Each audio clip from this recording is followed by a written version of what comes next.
Hello and welcome, I'm Dante from Low Manor, and today I am looking into the next installment of Heroes of the Storm lore.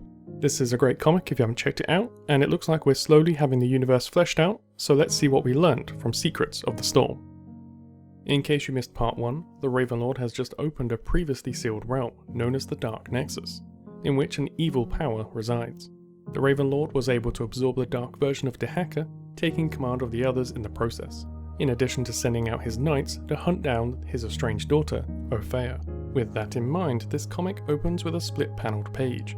On the left, our fellow lore nerd Deckard Cain is out exploring the strange realm he has found himself in, currently the Forest of Dragonshire, musing about all the new exploration to be done and documented, before stumbling upon a strange item.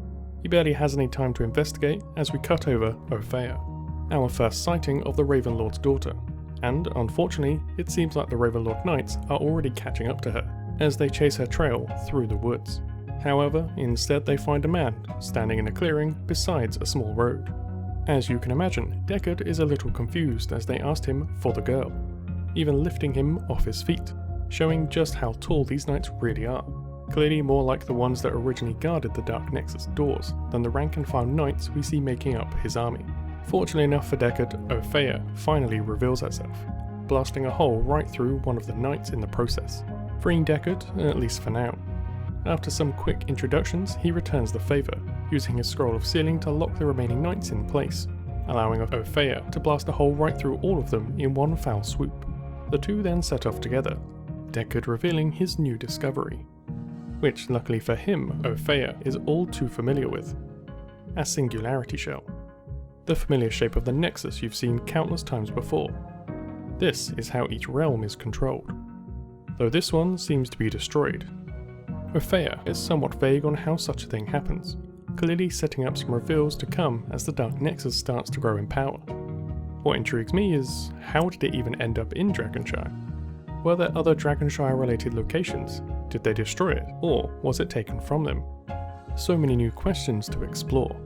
After only a brief walk, Ophea leads Deckard to a view of the neighbouring Nexus, a land belonging to the Ravenlord, now consumed by the Dark Nexus, and its apparent corruption. As it begins to spread to the new territories, our Deckard is in his element here, having dedicated his life to pushing back the forces of evil, even with the familiar red crystals that Ophea plucks from the ground, reminiscent of the Soul Stones that Deckard spent so much of his life protecting. Clearly, this war is bigger than either of them, and so they head off deeper into Dragonshire to warn those that might aid them.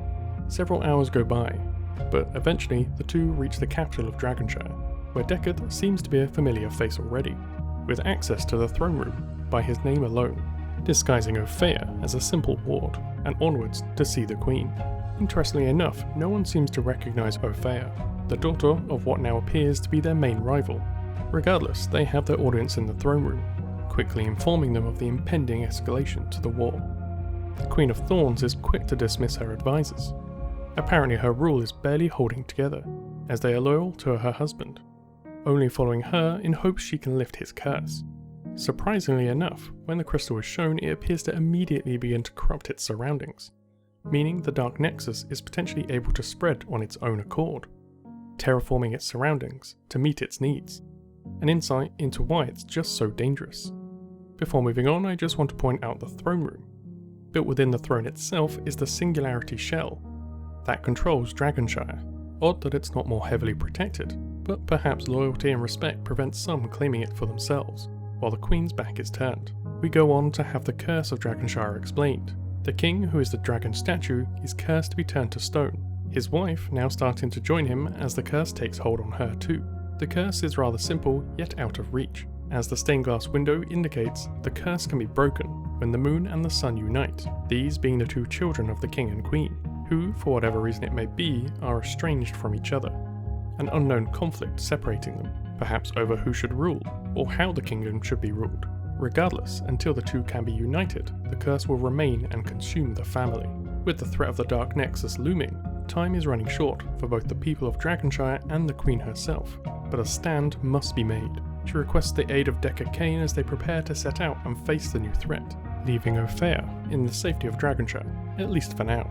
The final page gives us our first glimpse at her plans. She unites her greatest allies and sets for the new realm of Alterac Pass to claim its power and push back the darkness. It's interesting to see just how many allies she's bringing. Fulstad, Muradin, Yrel, Valera, Varian, Lunara, Oriel, Malfurion, Jaina and Chromie, at least from what I could tell. Although I have to admit I'm a little disappointed they are painting the Horde as the bad guys here. Perhaps the Queen of Thorns is more dangerous than we thought. That covers off the main story of the comic, but there are a few interesting bits I noticed. Ophea, for example. Her power seemed to make the eyes of whatever that mummy or coffin shaped thing is glow. So is that the true source of her power, instead of her? And if so, where did she get it? To me, the Tomb of the Spider Queen seemed like the obvious choice, but still, how does it give her powers? In addition, Blizzard had previously said they would consider adding Nexus original heroes. Perhaps she could be the first. Deckard in the story, showing his well-known inquisitive side, seems to be pretty important.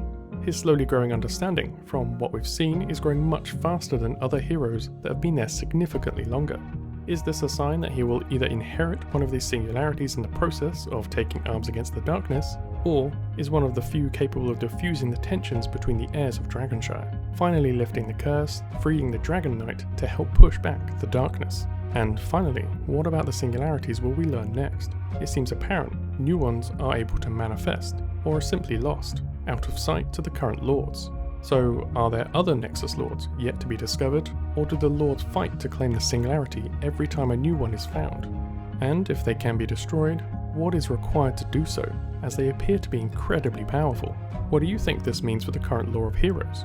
And where do you think it will take us next? Thanks for watching my overview of the latest comic. If you enjoyed this episode, please leave us a like, subscribe to support the channel, and you can use the little bell for notifications of content as it goes live. Until next time, I've been Dante, thanks for watching.